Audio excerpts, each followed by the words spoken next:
Hey guys, today I'm going to be doing a book review on Part of Your World by Liz Braswell and Mistress of All Evil by Serena Valentino.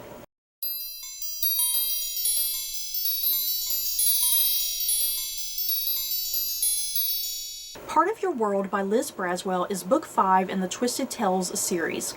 5 years ago, Ariel and Eric were defeated by the sea witch Ursula. Ariel rules as Queen of Atlantica in her father's stead, while Ursula, now married to a hypnotized Eric, rules the human world ruthlessly. Ariel comes to discover that her father may not be dead, and she begins a plan to sneak into the castle to rescue her father with Eric and her animal friends, helping her along the way. Ariel is no longer the spoiled, impatient daughter of a king. She is a queen in her own right, and she will do whatever it takes to protect both the human world and the world under the sea. Yeah, guys, another fantastic installment in the Twisted Tales series. I freaking love this book, yeah, guys. It's just so much fun, so very clever. So yeah, the big twist, as all these Twisted Tales books have been doing, the big twist in this one, what if Ariel had never defeated Ursula? And what that's referencing is literally kind of the very end of the movie, pretty much. A spoiler alert for the very end of the Disney cartoon The Little Mermaid. I'm about to spoil the ending. The very ending of The Little Mermaid, Ursula has kind of been posing as human under the name of Vanessa. She hypnotizes Eric into falling in love with her and trying to get him to marry her. But eventually her ruse is discovered. Ariel and Eric are able to kind of unite forces and whatnot, and they get like on a ship during a storm or whatever, because Ursula has like created a big storm and whatnot. And yeah, Eric gets on like a ship or something, don't he? And he like the mast is like broken and it's like pointing out like this, and he like rams it right into Ursula, and that kills Ursula in that moment. And yeah, that's how the movie ends, pretty much. Ursula gets killed. Ariel and Eric get to get married and whatnot. Happy ever after, yay! So yeah, this is where the book is taking a different direction. It's literally kind of right there at the ending, that Ursula as Vanessa, the ruse is not discovered, pretty much. Ursula stays as Vanessa, and things are kind of going off that way. And yeah, Eric is hypnotized. Oh no. So where we are with this book, when it opens, we skip forward 5 years, you guys, and I was already in love with that. I loved kind of that shift, you know, that jump in time and whatnot, because it did work. It worked for me. Yeah. Ursula is still posing as Vanessa. She is queen up in the human world. She just has Eric wrapped around her finger. You know, he is hypnotized. Ariel is ruling under the sea. Under the sea is queen. And yeah, everybody thinks King Triton is dead. But yeah, come to find out, kind of through a series of events, fairly early in the book, is it like Scuttle the bird? He like discovers that, oh, hey, I don't think Triton is dead. I think Ursula just has him, you know, hiding out somewhere, you know, it's like this little sea creature, you know? So yeah, that's what this whole book is. It's this 5 years later, and Ariel having to, you know, to kind of make a big decision here, like, okay, I need to go after my dad, you know, should I go after my dad? Should I just stick down here under the sea and mind my own business, you know? So yeah, her big thing is to sneak into the castle as best she can, see if she can locate her father, and yeah, figure out what to do with Eric, because Eric in the meantime is still hypnotized. And yeah, I don't think it's too much of a spoiler to say this, but he does fairly early in the book, he does kind of get out of that hypnotic trance, and he is able to kind of unite with Ariel and do some manipulating and plotting on the side, you know, as far as Vanessa, I'll call her Vanessa in this throughout. I'll kind of keep switching between Vanessa and Ursula. But yeah, I loved the whole idea of this book, you guys. It was just really brilliant for me. And seriously, if you love Ursula, if you love Ursula slash Vanessa, you get to see her in all of her Machiavellian glory. It was pretty great because she is just brutal and vicious and ruthless, and it was great. I loved it. It's like, that's what you want to see Ursula slash Vanessa doing, you know? And yeah, it was almost like Game of Thrones, you guys. It was almost like Game of Thrones, you know, kind of up in the human world and down under the sea as well. It was pretty great. That's what I was wanting. It's what I was wanting and expecting with this book. Like, not like, you know, R-rated Game of Thrones, but, you know, PG-13 Game of Thrones. Let's put it that way, because it is Disney. You have to still be a little PG-13 there. And yeah, guys, what I especially loved, what this book was doing, it was really further establishing the Ariel and Eric relationship. Because once again, spoiler alert for like The Little Mermaid, if you've not seen The Little Mermaid, what primarily was going on in The Little Mermaid, you know, Ursula took Ariel's voice, you know, in return for Ariel to become human for like 3 days up on, you know, up there in the human world and whatnot. But that was just it. You know, her voice was taken from her. She couldn't talk to Eric. And their relationship kind of only got so far in some ways. And it's kind of almost like instant love, you know, insta-love that they kind of had for each other.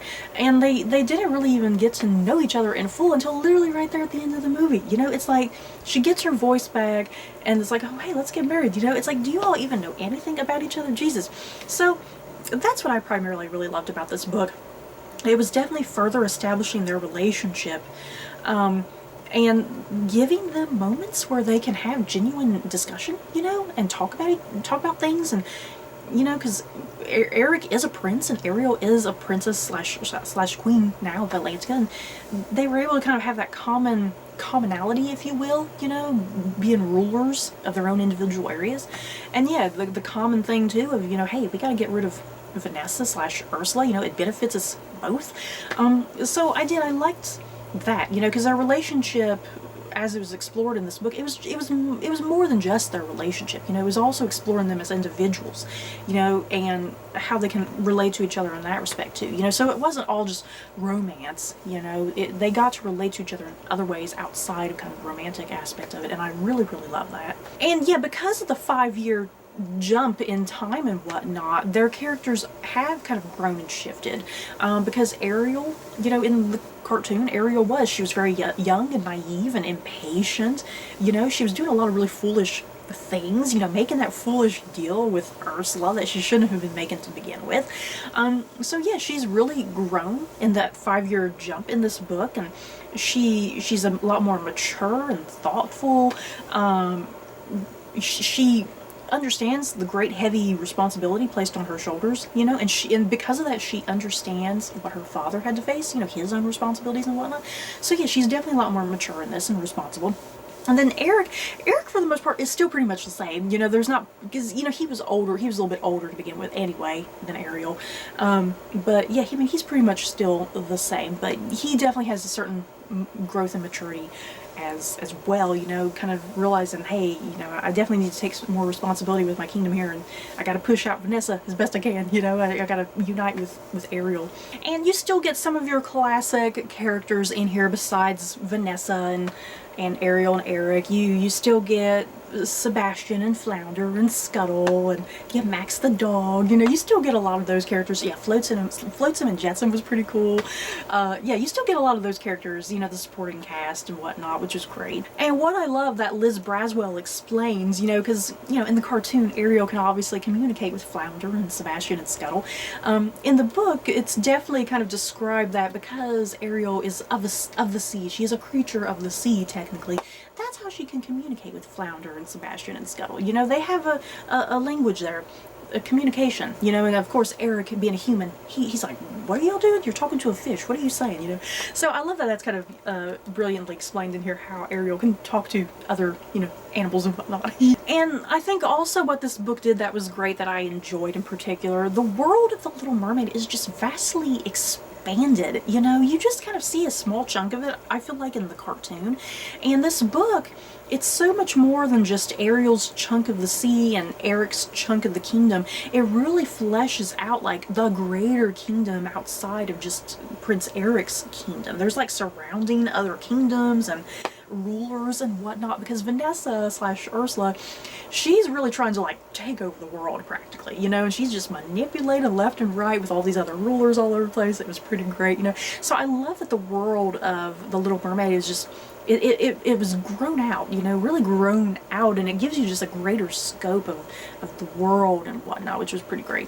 Because in truth, it made the stakes so much bigger, you know. It really made it like there's something to fight for, you know, because Ariel has to fight for the sea, and Eric has to fight for, you know, the lands of the humans and whatnot. It really made the stakes much higher and more visceral, I guess, you know, so you can kind of believe in it, and you root for them to fight back, you know, and protect, you know, the sea and the world, the human world and whatnot. So yeah, another, like I said, another fantastic installment to the Twisted Tales series. I've not had a single problem with any of these. They have yet to disappoint me.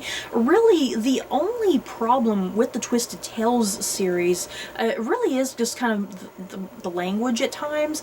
Sometimes the characters act or speak in very modern ways, really modern lingo at times, or sometimes their actions almost seem rather modern. That's really kind of the only drawback to this series in some ways, and that's really kind of my only nitpick if I had to pick out anything, because other than that, I just really find these really fun, you know, fun and engaging and entertaining. That's really all they're there to do, you know. It's to be entertaining and give you this, oh, what if this happened? How would that shift, you know, what you know of the cartoon and whatnot, and that's what I appreciate. Mistress of All Evil by Serena Valentino is book 4 in the Villains series, focusing on the origin story of Maleficent. So yeah, you guys, the Villains series. I mentioned that the Twisted Tales books have yet to disappoint me, and I've been loving every single book, but it's like the further and further I get into the Disney Villains series, it just keeps going just a downward slope, you guys, and I'm getting irritated, I'm getting frustrated. I'm at a loss with words when it comes to this series. And you may be thinking, okay, if you're not enjoying these books, why are you still reading them? And the short answer is, well, I've already collected them all. I've already purchased them all. I might as well read them. It's a little too late. But at the same time, it's like these books, it's like they're I don't want to say like trash reads. I feel like if I call them trash reads, it's almost a little very negative. Because they're not like that bad, but it's like these books have just kind of turned into trash reads for me, and it's gotten to the point that it's like I still want to see where the story is going. Oddly enough, it's like where is this gonna go next? You know, where's this dumpster fire gonna go next? You know, it's like I'm still intrigued. It's like a bad reality show. You know, a bad reality TV show. It's so bad that it's like you're still watching it week after week and you don't know why. It's kind of the same reason I'm reading these books still. It's like they're so bad. It's like I still want to just see where they're going. Is that horrible of me? Jesus. And I've said this in all of my reviews for the villain stories. They're just not what I want them to be, pretty much. Just point blank. They are just not what I want, and they're not going in the direction that I personally want. Because what I was anticipating and expecting with this series of books, I was expecting them to be origin stories for, you know, our classic Disney villains. You know, I was expecting them to be straight out standalone books. Just origins, you know, and no connection. But what Serena Valentino has done with these books, it's like they're all connected now. There's like a particular plot point that has weaved through every single one of these books, and I'm not really here for that, if that makes sense. I don't care. And I feel like the Disney villains are getting less and less page time as the series keeps progressing. Like book one was my favorite in this entire series, which was an origin for the evil queen from Snow White and the Seven Dwarfs. That was easily my favorite book. It easily can kind of stand on its own. And then, yeah, book 2 was an origin for the Beast, and that kind of could stand on its own in some ways as well. But then, yeah, especially starting with book 3, which was with Ursula, and then here with book 4 with Maleficent. Yeah, Ursula and Maleficent were barely in their own Disney villain origin stories, you guys. And what is it with Serena Valentino focusing on her original characters? Serena Valentino has a huge world of original characters that are not even Disney characters. They're her own creations. Because what this entire series almost feels like to me, it almost feels like Disney fan fiction, and it's kind of weird and odd. Seriously, these books almost read like fan fiction to me, and not like the good type of fan fiction, if that makes sense.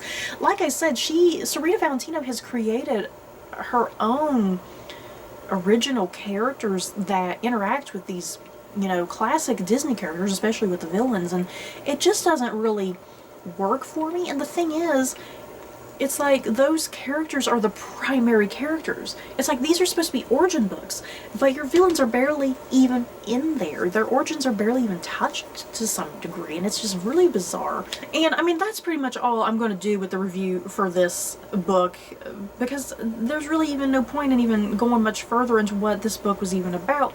Because yeah, at the top of this review for this, I said it's an origin story for Maleficent, and that's it. That's kind of all it is. It's just an origin story for Maleficent, as brief as it is, and how she becomes, you know, the mistress of all evil, essentially. But yeah, once again, Maleficent is barely even in it. It's focused on Serena Valentino's original characters who populate this world, and kind of how they connect to Maleficent, and what their role is in kind of turning Maleficent evil in some ways. But yeah, I mean, I'm just so frustrated and irritated with this series of books. Like, I don't even have the energy right now to even review or talk about it. You know, it's like I don't really even care, because as you can see, I was really excited to talk about the Twisted Tales books. You know, every time I do these videos, I'm super excited to talk about the Twisted Tales books. But then, yeah, when I get to this part of the review and I gotta talk about the villains, it's like I don't want to. You know, it's exhausting talking about these books because I'm so irritated and frustrated with them. But yeah, once again, it's just, I wanted these to be standalones, you know, just straight out origins, but it's like Serena Valentino has created her own original characters, and she's created a story that connects with all these books, and it's like, I don't want that. I'm not here for that. Because, you know, the Twisted Tales books, they're all standalones. They don't connect to each other at all, you know, and that's what I love about them. There's absolutely no connection. They're their own thing, and I love that. On the plus side, you guys, what's great about this villains series, I always got to focus every week on the cover design, because I do love the cover design, because I do love here you got Maleficent, and yeah, underneath it's the dragon, you know, it's really cool, you know, it's really cool. But it's like the covers are more badass than the actual books are. It's so disappointing and frustrating. So you guys, that is it for my reviews on these 2 Disney-themed books. In the comments below, have you read any of these books? Do you plan on reading any of them? Just let me know your thoughts down below. So that's it for this video. Don't forget to like, comment, and subscribe. And if you like this video, you may like these other videos. Bye, guys.